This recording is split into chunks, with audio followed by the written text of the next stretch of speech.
Hello అండి, నమస్తే. నేను మీ సంధ్య. వెల్కమ్ టు సంధ్యాస్ వంటల పుస్తకం. ఈరోజు ఇంకొక వీడియోతో మళ్ళీ నేను మీ ముందుకి వచ్చేసాను. పెళ్ళిళ్ళలో ఫంక్షన్లో చేసేటువంటి డబల్ కా మీఠాని ఈరోజు మనం మన ఇంట్లోనే ప్రిపేర్ చేసుకుందాము. నేను చెప్పిన కొలతలతో ట్రై చేయండి. మీరు చాలా సింపుల్గా క్విక్గా డబల్ కా మీఠాని చేసుకోవచ్చు. టేస్ట్ మాత్రం చాలా సూపర్గా ఉంటుంది. ముందైతే ఇలాంటి మంచి రెసిపీస్ కోసం మన ఛానల్ని తప్పకుండా సబ్స్క్రైబ్ చేసుకోండి. ఆలస్యం చేయకుండా వీడియోలోకి వెళ్ళిపోదాం రండి. ముందుగా ఒక బ్రెడ్ ప్యాకెట్ మొత్తాన్ని తీసుకోండి. ఇక్కడ నేను చేసే డబల్ కా మీఠాకి ఒక బ్రెడ్ ప్యాకెట్ మొత్తం పడుతుంది. ఇలా బ్రెడ్ని తీసుకొని ఈ బ్రెడ్కు ఉన్నటువంటి సైడ్స్ అన్నిటిని మనం కట్ చేసుకోవాలి. ఇలా కట్ చేసుకున్న తర్వాత 4 పీసెస్ లాగా ఈ బ్రెడ్ని మనం కట్ చేసుకోవాలి. బ్రెడ్ అంతటిని కూడా ఇలా కట్ చేసుకోండి. మీరు ఈ బ్రెడ్ని ప్యాకెట్లో నుంచి తీసినప్పుడు కొంచెం మెత్తగా ఉంటుంది కాబట్టి ఇలా 4 పీసెస్గా కట్ చేసుకున్న బ్రెడ్ అన్నిటిని ఒక ప్లేట్లో వేసుకొని ఎండ ఉంటే మటుకు ఎండలో ఒక హాఫ్ అన్ అవర్ వీటిని ఎండనివ్వండి. లేదంటే ఫ్యాన్ కింద అయినా ఒక హాఫ్ అన్ అవర్ ఉంచేసేయండి. దానివల్ల మనకి బ్రెడ్ అనేది కొంచెం క్రిస్పీగా తయారవుతుంది. మనకి టేస్ట్ కూడా చాలా బాగా వస్తుంది.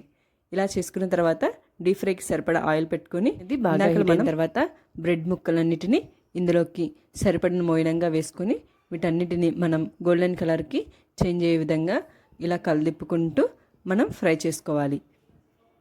ఇక్కడ నేను చూపిస్తున్న విధంగా మనకి బ్రెడ్ అంతా ఈ కలర్కి చేంజ్ అయిన తర్వాత వీటన్నిటిని ఒక ప్లేట్లోకి తీసుకోండి. మిగిలిన బ్రెడ్ అంతటిని కూడా ఇలాగే మనం ఫ్రై చేసుకోవాలి. ఇలా ఫ్రై చేసుకున్న వాటన్నిటిని ఒక ప్లేట్లోకి తీసేసుకొని పక్కన పెట్టుకోండి. తర్వాత ఇంకొక కళాయి పెట్టుకొని అందులోకి 1 కప్ వరకు పంచదారని తీసుకోండి. స్వీట్ ఎక్కువ తినే వాళ్ళైతే ఇంకొక అరకప్పు వరకు కూడా మనం పంచదారని తీసుకోవచ్చు. 1 కప్కి 1 కప్ వరకు వాటర్ని తీసుకోండి. 1.5 కప్ తీసుకుంటే 1.5 కప్ వరకు కూడా వాటర్ని తీసుకొని పంచదార వాటర్ కరిగిపోయిన తర్వాత వాటర్ అనేవి మనకి బాగా బాయిల్ అవుతూ ఉంటాయి. ఇలా బాయిల్ అవుతున్నప్పుడు ఒక్కసారి మనకి దీనికి పంచదార పాకం ఏమీ అవసరం ఉండదు.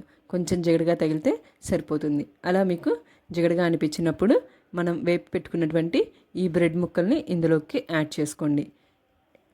ఇలా యాడ్ చేసుకున్న తర్వాత ఒకసారి పాకం అంతా బ్రెడ్ ముక్కలకి పట్టే విధంగా కలుపుకోవాలి. ఇలా పాకం అనేది మనకి బ్రెడ్ అంతా పీల్ చేసుకోవాలి. దానికి ఒక 5 నుంచి 10 నిమిషాల వరకు పడుతుంది. ఇక్కడ నేను చూపిస్తున్న విధంగా పాకం అనేది బ్రెడ్ బాగా పీల్ చేసుకుంటుంది. ఇలా పీల్ చేసుకున్న తర్వాత మనం ముందుగా కాచి చల్లారబెట్టుకున్నటువంటి పాలని 1 కప్ వరకు తీసుకోండి. ఇలా తీసుకున్న పాలని మీగడతో సహా మనం ఈ బ్రెడ్లోకి యాడ్ చేసుకోవాలి. ఫస్ట్ అయితే కొంచెం పాలని యాడ్ చేసుకొని ఒకసారి కలుపుకోండి. ఆ తర్వాత మిగిలిన పాలను కూడా యాడ్ చేసుకొని మరీ ఎక్కువగా కలపకుండా ఇలా చిన్నగా అడ్జస్ట్ చేసుకుంటూ మనం వీటిని కలుపుకోవాలి. బ్రెడ్ అనేది ఎక్కువ అయిపోతే మనకి టేస్ట్ అనేది డిఫరెంట్గా అనిపిస్తుంది. ఇలా పాలను వేసుకున్న తర్వాత ఒక 2 నిమిషాలకి స్టవ్ అనేది కట్ చేసుకోండి. ఇలా స్టవ్ కట్ చేసుకున్న తర్వాత మనం డ్రై ఫ్రూట్స్ అన్నిటినీ వేపి పెట్టుకోవాలి. ఇలా వేపి పెట్టుకున్నటువంటి డ్రై ఫ్రూట్స్ని ఇందులో యాడ్ చేసేసుకోండి.